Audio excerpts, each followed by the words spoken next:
Hello everyone and welcome back to the Math Pundit. Today I'm going to be exploring ratios and proportions. If you find that you need some extra practice with these types of questions, then as always, I have linked a practice worksheet and a key in the description below. Alright, let's go. Now, before we actually go into question 1, I want to emphasize the difference between a ratio and a proportion. So, a ratio is a comparison of two numbers. So either it can be written like it is here as A to B, or it can be written as A to B with a colon, or it can be written as words A to B. Either way, a ratio out loud is said as A to B. So this is not 4/5, it's 4:5. And this isn't 16/20, it's 16:20. Okay, so and a proportion is when two ratios are equivalent. So if 4:5 and 16:20 are equivalent, then they are proportional. But if they're not equivalent, they don't form a proportion.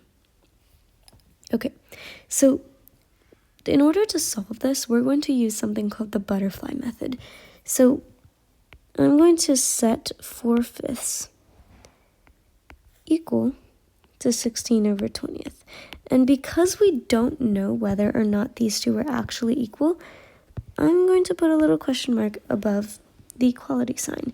And this is valid notation. It's used to denote that the equality hasn't been proven yet. Okay, so the butterfly method is simply you multiply diagonally.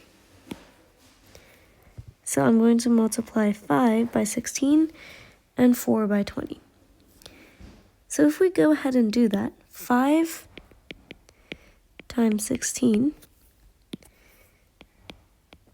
is potentially equal to 4 times 20. Well, 5 times 16 is 80, and 4 times 20 is also 80.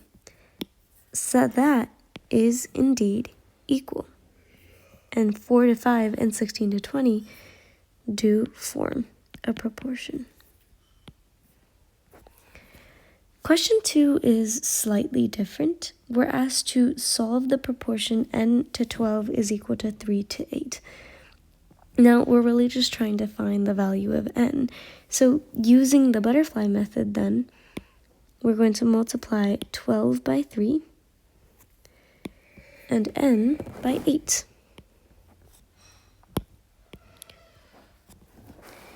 Multiplying 12 by 3, we get that on one side, and n times 8 is just 8n. 12 times 3 is 36, and 8n just stays that way. In order to get rid of the 8, the coefficient of n, I'm going to simply divide by 8 on both sides. Now, once we solve that, 36 divided by 8 gives you 4.5 is equal, 8n divided by 8 is just n. So here n is 4.5. So our answer is 4.5 over 12 is equal to 3 to 8. Question 3 is a word problem. The gear on a bicycle is 8 to 5. This means that for every 8 turns of the pedals, the wheel turns 5 times. Suppose the bicycle wheel turns about 2,435 times during a trip.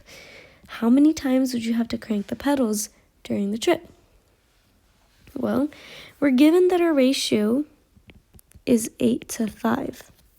And we're also given that the wheel turns about 2,435 times.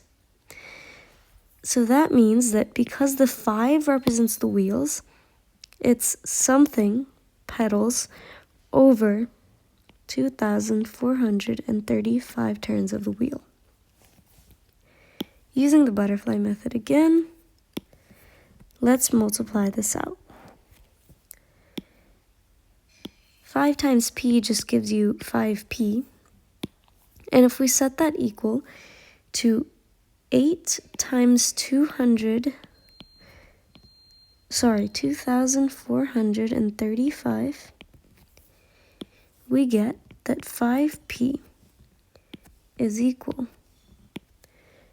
to 8 times 2,445 is 19,480. Now, don't be afraid to just punch that into the calculator. That's how I got that answer.